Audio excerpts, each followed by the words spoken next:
Hello, good evening and welcome to TDM Talk Show. I'm your host, Joana Freitas. With us this evening we have Angus Kuok, Professor and Coordinator of Psychology and Organization Psychologist degrees of the University of St. Joseph. Professor Kuok, thank you so much for being with us here on the show. The first time, so thank you so much for accepting our invitation. Thank you for your invitation as well. Okay, so I would start with your research on mental health, also on behavior here in Macau. You have so many studies. I would first like to ask, do you see Macau as a city with an impact on mental health? Wow, these are good questions. And I think, first of all, basically I do agree that mental health issue is an area that we have to pay attention to, especially in Macau. And in the study, as you said, we have a study about depressions in the end of 2019 by University of St. Joseph. We found out that actually there's some critical area that we have to pay attention to. I think, like for example, actually, I remember that in September when we have the press conference, we have to mention that even though some news mentioned that we have about 40% of the people who are suffering depressions, but at the same time, I've mentioned that it's not that serious. People try to struggle. Okay, 40% is also not that serious. So what can be serious? So right now also can be a chance to be clarified that actually, yes, 40%. Actually, for depressions, we have several syndromes in depressions. And there's two main syndrome. We call it loss of interest as well as feeling sad. This is the two main syndrome. Okay, and we found out that actually we asked the respondent within the 2 weeks how many times that you experience the following syndrome, and then from not at all to almost every day. And we found that around 40% they experience these two main syndrome. Okay, and when you add up together, actually, but they have particular syndrome. In order to reach to become a depressions, you have to have some criteria to reach that. But something that I feel surprised is that 10% of them, around 10% of them, they mentioned that they have suicidal thought as well. But of course, why I said that, it's not that serious, because basically after we calculate all the symptoms together, we found out that only around 4%, they counted as moderate, serious depression or very severe depression. So if you compare this with other regions in the world, actually it's not that serious. So maybe there's an idea about 40 is just focusing on particular syndrome, but if you become a depression issue, that only around 4% are very severe. So it means that having the certain symptoms of the disease, it doesn't mean people actually have it. We might feel sad or down in one day, but it doesn't mean exactly like we are suffering from depression. Yeah, exactly. But of course, as I said, 10% of the suicidal thought is also something, as I said, the critical issue that we have to pay attention, because even one people, 10% is not much if you count in Macau, but suicidal thought is a very important thing. So that's why I think that we cannot ignore that, even though overall speaking for depression is not that serious compared to other regions. Why do you think, although you say that it's not that serious, but does Macau have certain things that can make people to feel like this more than other places in the world? Well, I think, yes, as you said, yes, it depends on whether, what your question is asking is about, is that possible to make people in Macau, the citizens in Macau, that they can more aware about whether they're experiencing depressions? And I think that this is a very good question, and I think that actually I found out that Macau actually doing, but maybe we need more attention or more effort on it, especially like one of the take depression as an example. There's some minor syndrome called feeling tired. I think everyone feels tired after working, exhausted after working or after school. But of course, just for feeling tired alone will not lead to depression. But you know that if it accumulates with other syndrome, actually it may lead to depressions. And that is why I say that it would be good to have something called like public lecture or public education to the Macau citizen, because you know that some people maybe even ignore that tired. It's just simple. Everyone will tired, right? So, but if we can have a public education to all the Macau citizens, it will help people more likely to identify themselves that it's a signal to tell ourselves that we have to necessarily to seek help from others. And if besides the fact that people might not be aware of mental issues. Do you think the Macau population knows where to look for help if they need? Well, in the study of our study for the depression study, we found out that actually, it's by surprise, about 60% of the respondents saying that they don't want to seek for any professional help. And when we were asked, even do you know about where you found the professional help, about 50% also say that they don't know. So 60% they will not, and totally 50% they will say they don't know. So that's why this is also a surprise for us. That is why I said we need public education for the citizen. It's not just about letting know about what is depressions or the syndrome, but also let them to know that if there is a situation that you encounter where you can find the services, because as far as I know, we have some NGOs, or even though the government will offer something like this for professional help for the people who suffer from depression or the syndrome as well. And do you think are there enough professionals in Macau to deal with this? Wow, Especially for also non-Chinese or Portuguese speakers, because we also have a big big expat community here. Do you think there's enough people to take care of? Well, this is not simply a yes or no answer. Yes. But for me, I think that is also something that we need to know about, because this is one of the studies, because mental issue, it covers a bigger range of the mental disorder. So that's why, like this study, we just do depression. And I think that it will be good that we have a more clear idea that how many numbers of the Macau citizens in Macau right now we have mental issue, and then we can compare to the existing professional people that in Macau. Then we can calculate the situation of whether it's enough or not. But based on what I know, that in Macau, we have a license for psychologists. We call it psychotherapy. And as far as I know, they have hundreds of licenses psychotherapists. So that's why I think we have the pool there. But as I said, we need to know about the total numbers of people who are really suffering from mental issue. Then we can see that whether there's enough or not. But when talking about non-speaker and non-English Portuguese speaker or non-Chinese speaker, actually, as I said, within the group of the psychotherapists, I know that some of them, they can speak more than Portuguese and Chinese as well. They can speak English. And also, as I know from some NGO, they have some particular center. They are particularly offer special services or counselings or somehow of professional services to foreign people at Macau. So I think that will be the area, maybe not in too much, but at least I think there's some area that there's some people, there's some center that they offer this kind of help. Do you think that one of the issues that people raise many times is that, and I think you mentioned also that in one of your studies, is that people are not early diagnosed, that they have as having mental issues, even if it's something, either adults or children. Do you agree that some of the people, because they don't know, or because they don't know how to seek help, or because they were badly diagnosed, do not know they are going around without having a mental issue? Yeah, I think, again, yes. I think I somehow agree on the idea that why it's so not easy to diagnose or not identify is, I think it also go back to the idea that, first of all, they may not seek for it.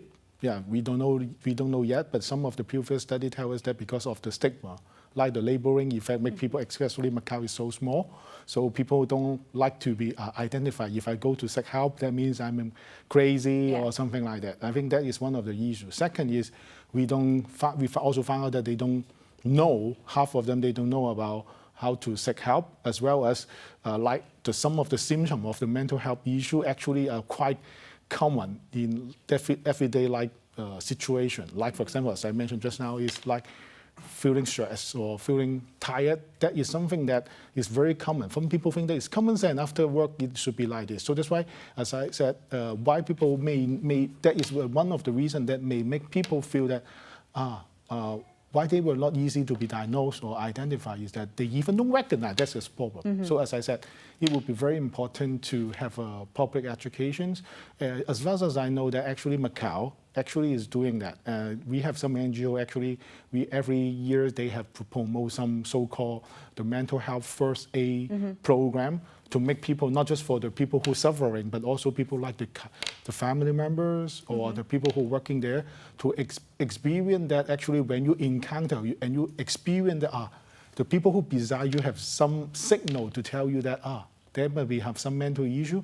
But of course, it's not teaching you to help that person, but you are teaching you to have the idea that what is depression, for example, and then you can identify earlier, then you can also guide or try to go with the family members or your friends together to find more professional help. So that is one of the things I think Macau actually doing that. But I think, as I said, we need more effort on it. Yeah. It's interesting you mentioned that, because usually when we speak about people that have mental issues or they are suffering from depression, we think about the person. We don't think about the impact that that person has on the family. Yeah. So you mentioned that with the family. Do you think that it's a big impact to live with someone, like how to deal with someone, if you had to teach someone to live with someone that has a mental health issue or that is depressed, what would you say?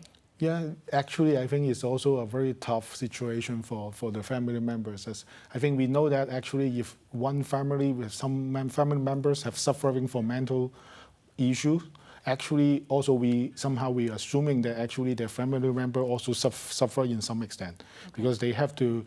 Majority of the people actually don't have many experience about, as well as not just experience, but also the knowledge about how to deal with those kind of things. So that's why I think that family is one of the critical area, especially in the study of the depressions. We've asked them that what's the stressor from depressions that they think of, and one of them is called family members. Yes, family, they didn't say family members. So that's why we can see that it's quite a struggle, actually, because like you feel tired, you don't want to do anything. Maybe your family member don't like that, don't know that you have some depression syndrome, even though maybe claiming that, you are maybe a bit, why you look like a bit lazy or something, even though maybe a stress from that as well. So that's why, as I said, we need some more education for not just for the people who are suffering.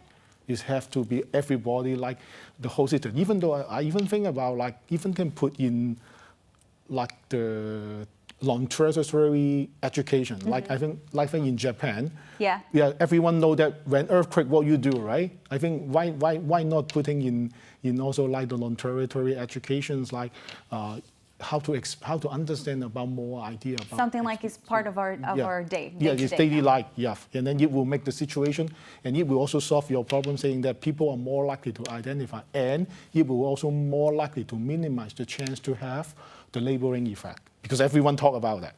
Yeah, right now we don't want it because everyone think that it's something very negative. Yes, it's an evil thing. It's better not touching it. Don't tell people about it. So at the end, so no one tell about it, or no one diagnose it, or no one, even though some people identify it, but they worry about that. So you make the late diagnosis. So you think that the culture that we live in, I'm talking about Macau specifically, the environment, the cultural education we have, it's still a stigma, it's still a taboo. Even nowadays, in 2020, it's still a taboo. Well, of course, I cannot 100% for sure saying that, but actually I have a study about, take it as university student. I have a comparison between two countries, and one of those is in Macau. And actually we found out that Macau people, the children or university students, that they don't want to choose for professional help is mainly because they were, the first criteria, the predictor that they don't want to is because they worry about being labeled. Why, on the other hand, working with people? No, not working, meaning that they don't want to be identified by others, that I go to seek help. So that's why that is the labeling effect. Stigma is one of the very criteria. But on the other hand, in other countries, I take like Iran as a situation, is also a developing country. They also don't seek help, but I ask the situation is definitely different because they worry about the treatment. Because there's a difference. That means in Macau, they worry about stigma rather than how you're dealing with me if I seek help. But on the other side of the world, actually they are worrying about like whether you are treating me in a special way. So you can see that stigma is somehow a critical issue in Macau. But of course, this is just a sample for university students. We don't know yet, but we can assuming that because of the culture in Macau, I think it's also somehow related to to that. That stigma is very important because I think in fact in Chinese values, I think we have an idea that what one family member do actually is representing a whole family. The whole family. So that's why that may be an issue because also if you get sick, actually it's also a kind of showing people that I'm weak, right? So that's why maybe this is also the reason that why people don't want to seek help as well. We were talking about the diagnosis, and in one of the studies that you made, you mentioned the burnout of teachers from secondary schools and also the teachers of kids with special needs. Some of them because the kids were not even diagnosed as needing special attention. Is this cycle already interrupted, or is the cycle that is still going on? Yeah, I think you also asked a good question because the reason that I want to study this is because actually I study the teachers in inclusive education. That means the teachers who need to dealing with normal students, the so-called normal students, and also so-called normal, and also those so-called SEN, special education needed students. And then we found out that actually in the study, and we found out that the teacher tell us that the role understanding, that means whether they understand their job in the secondary school or in the so-called inclusive education school, as well as whether they believe that they have the capability to dealing with the SEN student is a predictor of whether they have burnout or not. So so that means if they have believed that they have more capability, they more understand about their role in the secondary school, they will not having experienced burnout. Yeah. Okay. But on the other side, I mean, if they don't know, they will having more problem in burnout. And also most of them, they tell us that because they are not just dealing with normal student teachers, so-called normal student, but also have to dealing with the SEN student at the same time.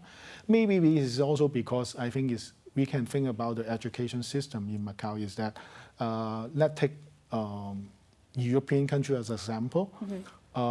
We call it, right now in Macau, we call it educations. And then under education, we have normal education or regular educations, and then inclusive education and special education. So that's why we are somehow, everyone know that either you are normal, a little bit not normal, very abnormal. Yeah. Okay, it sounds like this, but you're already labeled since you're a kid. Yeah, you labeled it already. But in other countries, that actually they didn't have something called education. They already call it inclusive education. So they only have inclusive education, and under it, those who are very difficult to deal with, just call it special education. So that's why everyone were in a big family. So we don't specify student, normal student or student have a little bit special need.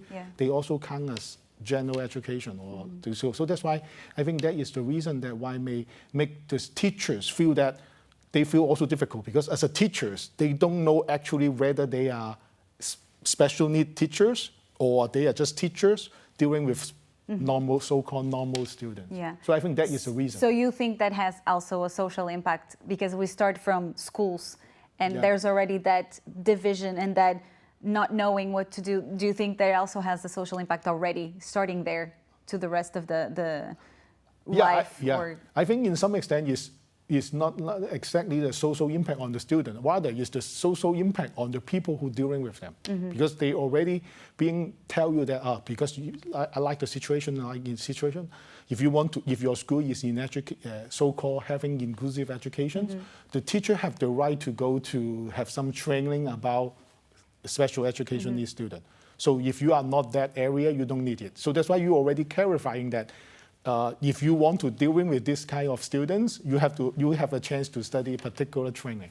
So you're already somehow specifying for the teachers, even though those who are dealing with the students, that you have to have some specialness, or you have to be specify yourself in order to dealing with the student. So that's why I don't think it's the student being specified. It's more like it's affecting the people who are dealing with the student.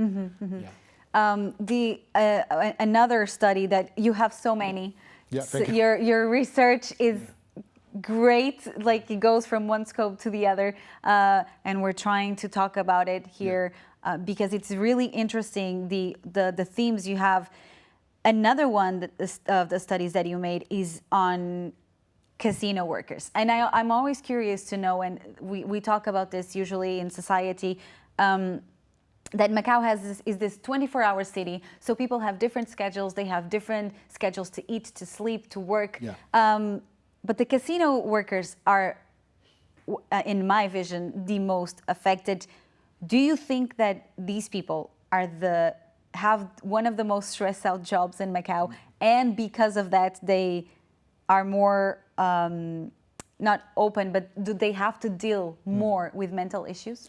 Well, it's also another good questions about that. I can answer you that for the first part of the questions. Actually, I think that yes, I do agree that the people who are working in casino is one of the area that they encounter more mental health issue. Because from the series of the study that I have in the casino industry, actually we found out that there's a lot of cognitive dissonance. Cognitive dissonance meaning that there's some conflict between two attitudes. Like for example, you don't like to work, but you go to work. There is a conflict in between, right? So in Macau, we found out that some study like actually the workers there, they don't like their work, but they have to stay there. They don't like to stay there, but they have to stay there. But they choose to do it. Yeah, they have to, meaning that they have no choice. Okay. Okay. But they see themselves as having no choice. Yeah, having no choice. Second, because we understand that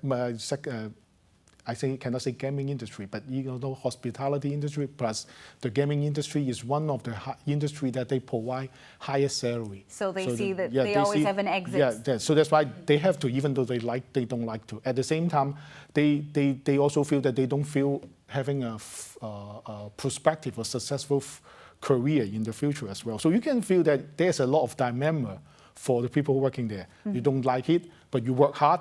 But you work hard because you have to pay. You have to be there. But you have to be there. You stay there but you don't feel that you have a future about that. So we can see that for this kind of dissonance, you can see that they are in a group that are more likely to experience more mental issue.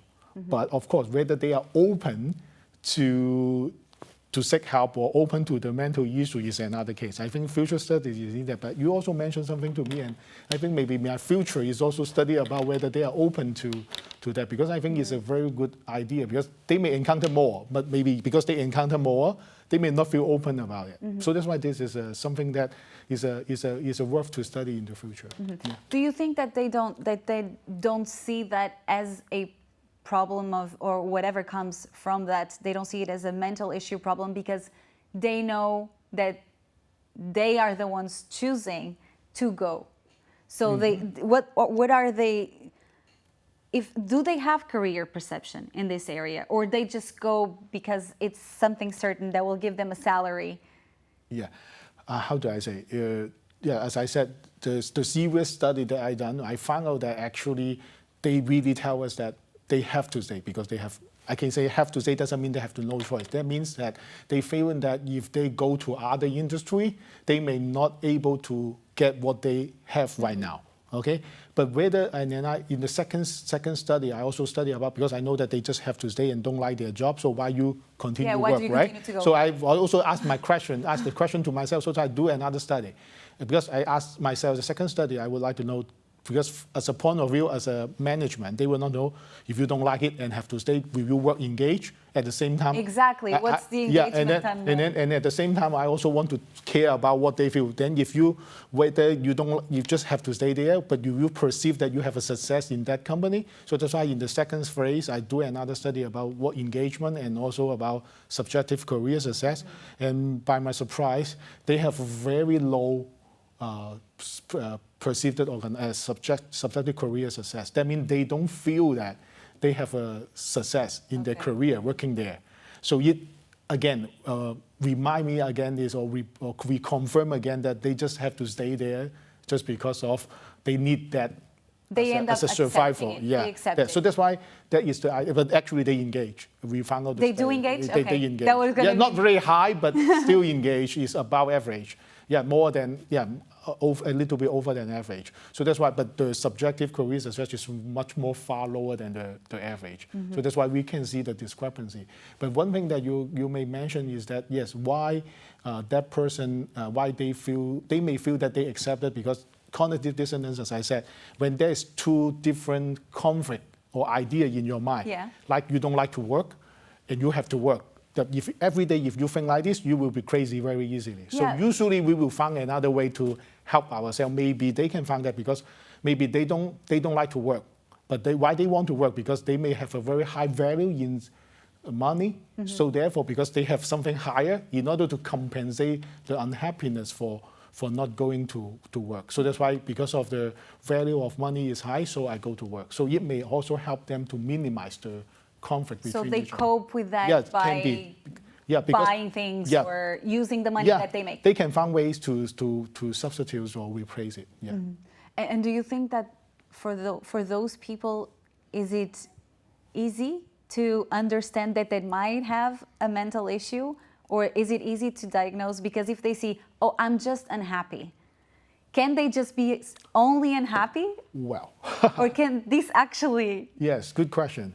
Of course, when we are talking about diagnosis, everything have some criteria, Yeah, of right? course. But I think generally speaking, when I talk to most of the people, is you can take this as a minor or simplest criteria, is that those kind of things actually affecting your life. No, affecting your life is not just one day. Maybe it lasts for a certain time, like 2 weeks, 3 weeks. For example, like you cannot sleep. Of course, 1 or 2 days is makes sense. But because you are stressed or pressure from work, you don't like to work, but you go to work so much you cannot sleep. But if you cannot sleep more than 2 weeks, of course, it's something very serious affecting your life. Yeah. But so that's why that can be like this. Maybe it's as easy as try to think about whether these kind of things happen can actually interfere your life a lot or not, or not. If it interfere a lot, then I think it's a signal to tell people that you are suffering something. Yeah, of course, we don't know because there's a lot of symptoms that are quite similar in some mental disorders. So that's why that is usually, as I said, to identify by this, it will be one of the very shortcuts for that. Yeah. Do you think there are other jobs in Macau that can have this, could ignite this? Well, under COVID-19, I think a lot Yes. of job. I think there's a lot of job that can be like this. For example, I think, especially like talking about burnout, is always that for the occupations with dealing with people, like I think doctor, nurse, even teachers, as well as sales, retail, or even people working in casino, they are all in a way that having some impact on the COVID-19, and it may also have the chance to affect. This pandemic actually brought more of that, right? Yeah, sure. Like more people are more either worried that they're going to lose their job or more are working more. So this, we can say that it had more impact on the mental issue, the mental health Yeah, issue. generally speaking, yes, because as I said, Macau also, because of the COVID-19, first of all, everyone worry about contact with people, and their job is have to contact with people, and Macau is a hospitality, so-called of tourism country, so we have to dealing with a lot of people. At the same time, most of the job that we have to work is also most of the worker population are working in the area that have to dealing with people. So that's why I think that is the area that they think that they are the hardest one and to dealing with that kind of problem. Before we go, I would like to ask you, you mentioned before about the example of Iran, of people being scared of the treatment. Do you think there's a standard treatment, or how do you see, is it hard to treat people? Can you talk to us a little bit about the treatment and the one that, if you know, is like done here in Macau? Okay, basically, generally speaking, for mental health issue, we have several versions of the several method to dealing with it. First of all, it can be like, if it's very serious and it cannot be, it have to be cured by psychiatrists. They maybe have to some medical, have to take it to use medicine in order to minimize their situation, because it's all affected by the biological issue. Like your brain is malfunctioning, so you have to take some medicine. Or if not that serious, that it will be like something like psychotherapies. We can use counseling or some of the therapies in order to help them by using some strategy helping you to release or relieve, to feel more less stressful. That will be the usual way or even though some of them, they will use both. Yeah, so it depends on how serious the situation. But generally speaking, as I said, if we have more public education from the society. First step is first step to do the public health is very important. And then make them, if not necessary, go to take medicine at that stage. Is before you go to take medicine, there's a great period like us. Whether we will have some problem we have getting a flu, there's a stage. So between that, we need to do something in order to not making them to just go there directly to the doctor. Rather, we can do something in order to prevent that they are so easy to go to that stage. Yeah, that will be the issue. And the first step, then, look for help. We cannot reiterate this enough. Yeah. Any more studies on the way that we might know of, or is under wraps still? Yeah, actually, yes. Actually, I also, as you said, I really enjoying studying about some the mental issues about workers. So like people who are, especially people who are working with people. So recently, I think that we have a lot of expectation about social workers or counselor, right? Because there's a lot of people saying that we have a lot of press. Yeah, so that's why recently I'm doing an occupational health study about the areas as well. Yeah, I hope that it will be going to be launched in the coming year or next year. Yeah. All right, we'll be waiting for it. Okay, thank you so much, Professor Angus, for being with us here on the show. That's all for tonight here at TDM Talk Show. Join us next week with another guest and have a good evening. Thank you for being with us.